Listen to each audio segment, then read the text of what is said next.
Did you not kill your husband? Yes. Yes.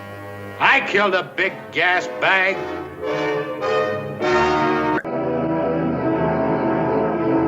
Just hearing the opening music, and the memories come rushing back.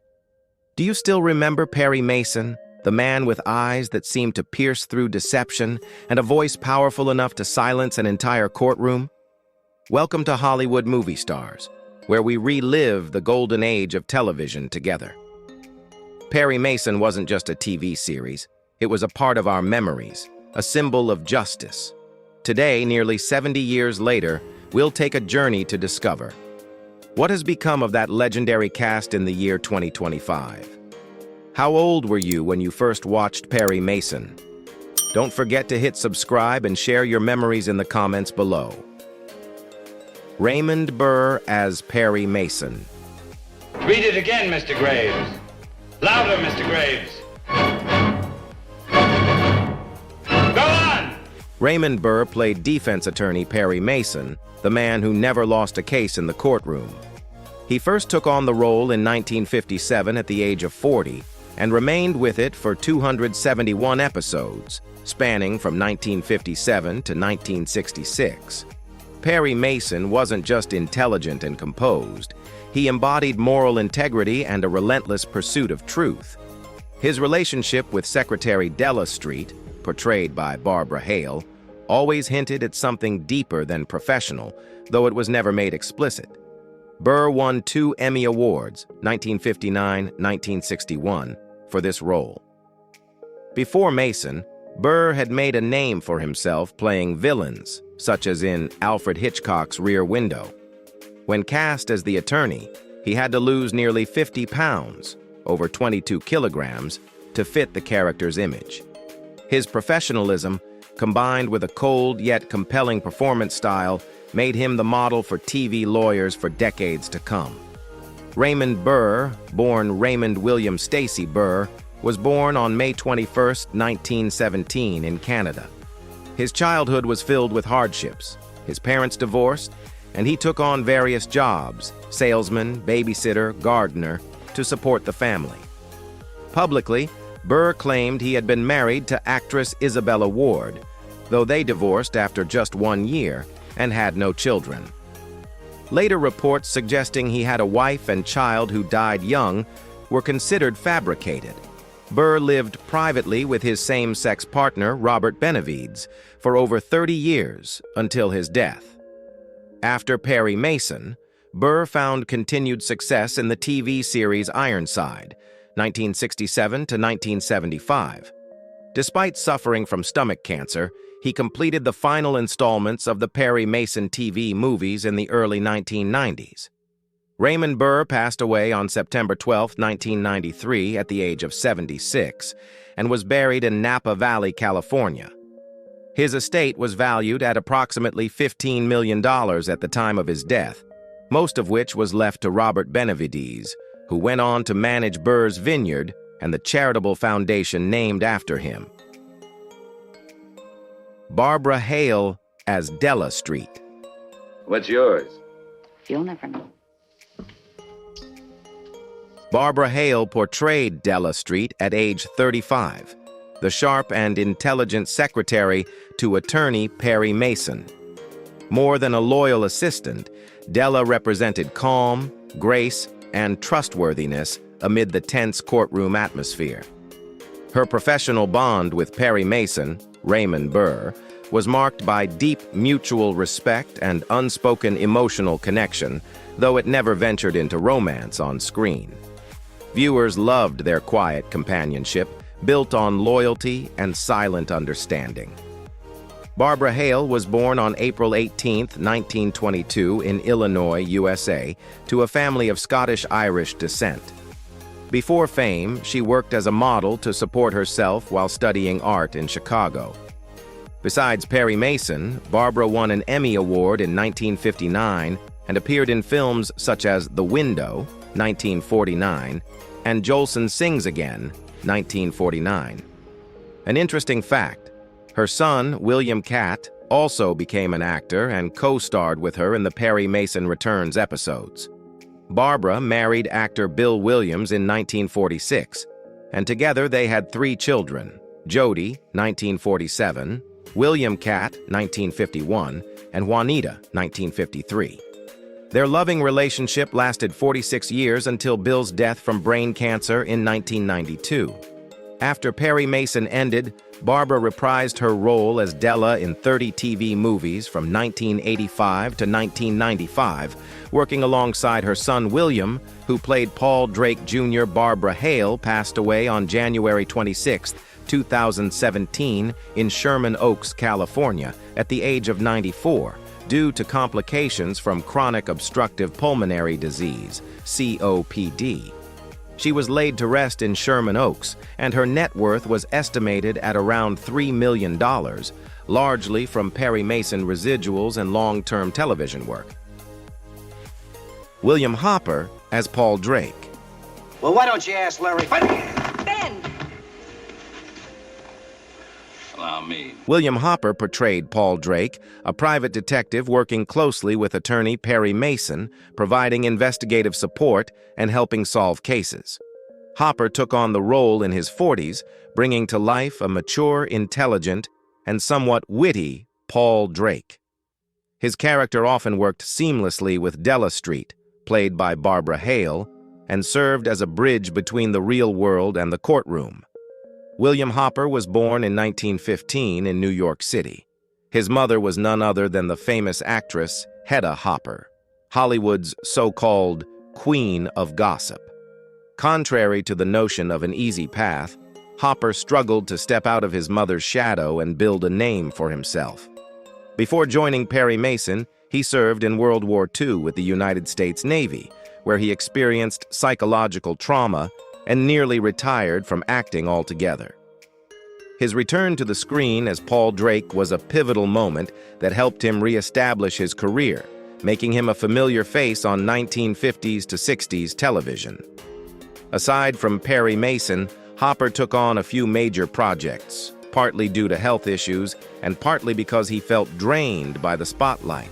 He was married to Jane Gilbert, the sister of actress Margaret Lindsay, and had 1 daughter. However, the marriage ended after more than 20 years.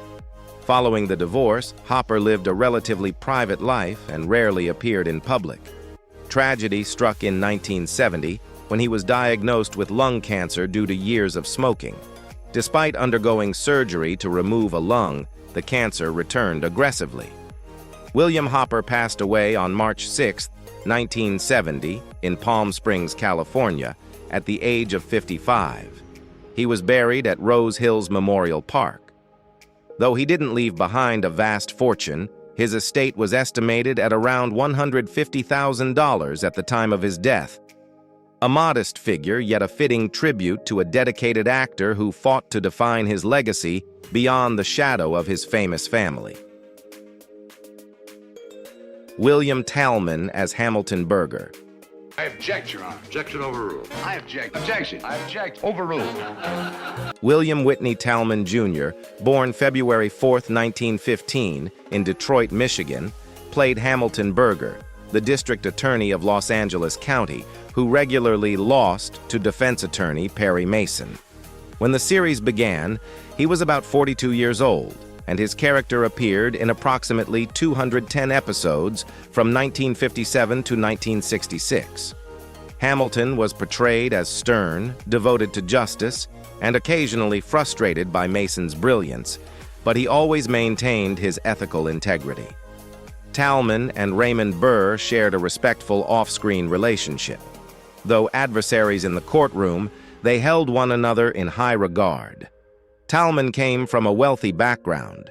His father was a vice president at a company specializing in electronics, industrial equipment, and yachts. He attended Dartmouth College, but was expelled over a car-related incident. He later pursued stage acting and served in the military during World War II, achieving the rank of captain after 30 months of service in the Pacific. Before joining Perry Mason, Talman made a mark in film noir, notably in The Hitchhiker, 1953, where he played a psychopathic killer. He also wrote screenplays for films like I Lived Before, 1956, and Joe Dakota, 1957. After Perry Mason ended, Talman appeared in shows such as The Wild Wild West and The Invaders. However, his career declined following a 1960 scandal when he was temporarily dropped from the show for violating the morals clause after being caught at a police-raided party. Thanks to Nathaniel Burr, author Erla Stanley Gardner, and letters from devoted fans, CBS reinstated him, allowing him to continue playing Hamilton Burger in the later seasons. William Talman was married 3 times, to Lynn Carter, with whom he had 1 daughter, Barbara Reed, 2 children, and Margaret Flanagan, with whom he had 2 biological children and adopted her 2 children from a previous marriage. His personal life carried a share of sorrow. Barbara Reed suffered from mental illness and died by suicide. A heavy smoker, Talman was diagnosed with lung cancer in 1967. He recorded 2 anti-smoking public service announcements for the American Cancer Society, among the first PSAs by a celebrity, and requested they be aired after his death. He passed away on August 30th, 1968 in Encino, Los Angeles, at the age of 53 due to lung cancer complications that led to heart failure. He was buried at Forest Lawn Memorial Park, Hollywood Hills. At the time of his passing, his net worth was estimated between $2.5 and $3 million, primarily from long-term earnings from Perry Mason and residuals from TV syndication rights. Ray Collins as Lieutenant Arthur Tragg. Ray Bidwell. Collins, born on December 10, 1889, in Sacramento, California, was immersed in the theatrical world from the age of 14. He later became a core member of the Mercury Theater, founded by Orson Welles. In Perry Mason, he portrayed police officer Lieutenant Arthur Tragg, appearing consistently in 221 episodes across the first 3 seasons and regularly from 1957 to 1964. When taking on the role, Ray was approximately 67 to 74 years old, with a stern face, sharp eyes, and a demeanor that upheld the rule of law. Tragg worked directly with Perry Mason, Raymond Burr, and Della Street, Barbara Hale, often clashing with Mason in court while still maintaining professional respect. The dynamic between him and Mason created numerous moments of tension interwoven with light humor. Collins appeared in more than 75 films, most notably Citizen Kane, 1941, and Touch of Evil, 1958. He was regarded as a versatile artist in theater, radio, and television. The role of Tragg established him as a symbol of American crime drama in the 1960s. Serious in style, but at times marked by wry, sophisticated satire. In his personal life, Ray Collins was married twice. His first marriage was to Margaret Marriott, with whom he had a son named Junius. However, the couple divorced in 1924. He later married Joan Euron, who remained devoted and cared for him until his final days.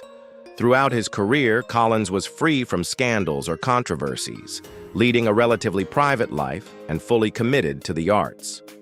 Ray Collins passed away on July 11, 1965, in Santa Monica at the age of 75 due to chronic obstructive pulmonary disease, emphysema, caused by years of smoking.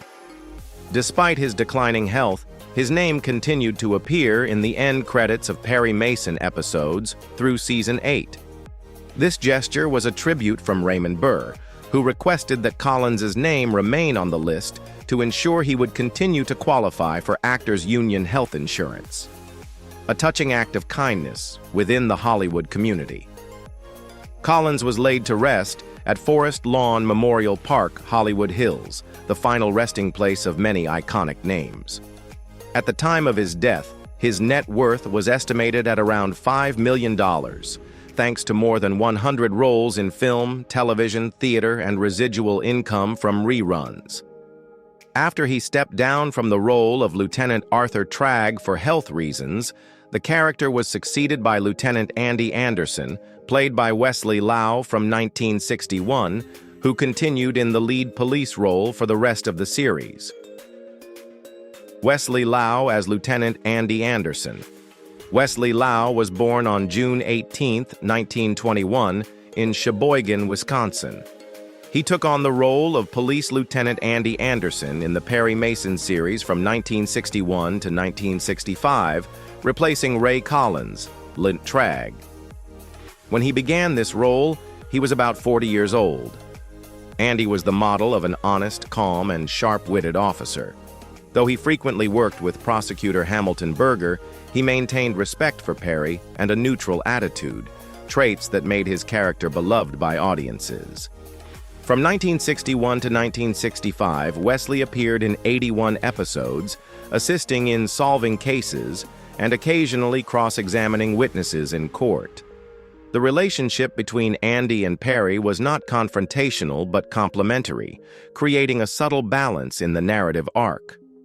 Interestingly, before this, Wesley had played the role of defendant Amory Fallon in the 1960 episode The Case of the Impatient Partner, only a year before returning in a completely different and long-standing role. Richard Anderson as Lieutenant Steve Drumm. Richard Norman Anderson, born on August 8, 1926, in Long Branch, New Jersey, portrayed Lieutenant Steve Drumm in the final season of Perry Mason, 1965 to 1966, at around 39 to 40 years old. He appeared in over 20 episodes, taking over the role following Ray Collins' passing. Drumm was a multi-dimensional character, serious and just like Tragg, yet approachable like Andy Anderson. In the episode The Case of the Sausalito Sunrise, Drumm even saved Perry's life by shooting a criminal to protect the attorney. His working relationship with prosecutor Hamilton Berger was mostly cooperative, though occasional mild conflicts added dramatic balance to the screen. Anderson came from a large working-class family. He served in the military during World War II before studying acting at the Actors Lab in Los Angeles. Before playing Drumm, he had appeared in the same series as the defendant Edward Lewis in the 1964 episode The Case of the Accosted Accountant, and as Jason Foster in The Case of the Paper Bullets. Anderson went on to have a film and television career spanning over 70 years. His most iconic role was Oscar Goldman in The $6 Million Man, 1974 to 1978, and The Bionic Woman, 1976 to 1978. He also starred in several acclaimed films such as Paths of Glory, 1957, and Forbidden Planet, 1956. On screen, he was often cast as intellectuals, officers, and statesmen. Richard was married twice, first to Carol Lee Ladd, 1955 to 1956, and then to Catherine Thalberg, 1961 to 1973. He had 3 daughters, Ashley, Brooke, and Deva. He lived a private life, free of scandal, and remained devoted to his craft. Richard Anderson passed away on August 31, 2017, in Beverly Hills at the age of 91 due to natural causes, as officially confirmed. He was laid to rest at Westwood Memorial Park in Los Angeles. At the time of his death, his estimated net worth was around $15 million, largely accrued from long-term television roles and residuals. Lee Miller as Sergeant Brice. Lee Miller portrayed Sergeant Brice, a quiet yet highly dependable police officer who offered invaluable support to attorney Perry Mason throughout the investigation process. Although not a central character, Brice appeared consistently in over 50 episodes from the late 1950s to early 1960s, contributing to the comprehensive depiction of the legal world of that era. When cast in this role, Lee Miller was in his early 40s, a period of maturity well suited to the image of a calm, cautious, and loyal police officer. Lee Miller, whose full name was Lee E. Miller, was born in 1918 in the United States. There is limited public information regarding his early life or background. However, archival records indicate that he served in the U.S. military during World War II before transitioning into the film industry. Before joining Perry Mason, Miller primarily took on uncredited supporting roles in various films throughout the 1940s and 1950s. His personal life remained largely private. He never disclosed details about a spouse or children, and after Perry Mason concluded, he gradually withdrew from the entertainment industry and stopped acting altogether. Free from scandal or substance abuse, Miller chose a modest life away from the limelight. He passed away on June 21, 2002, at the age of 84. The cause of death was not publicly disclosed. He was laid to rest at Forest Lawn Memorial Park in Glendale, California, a resting place for many of Hollywood's greats. At the time of his death, his estimated net worth was approximately $300,000. Every actor in Perry Mason brought a unique presence, even if they appeared in just a few episodes. Their real-life journeys beyond the screen were often filled with ups and downs, making us appreciate even more the moments they shone on television. If you notice anything that needs correcting, feel free to kindly let us know so we can improve future videos. Please support Hollywood movie stars by liking, subscribing, and sharing.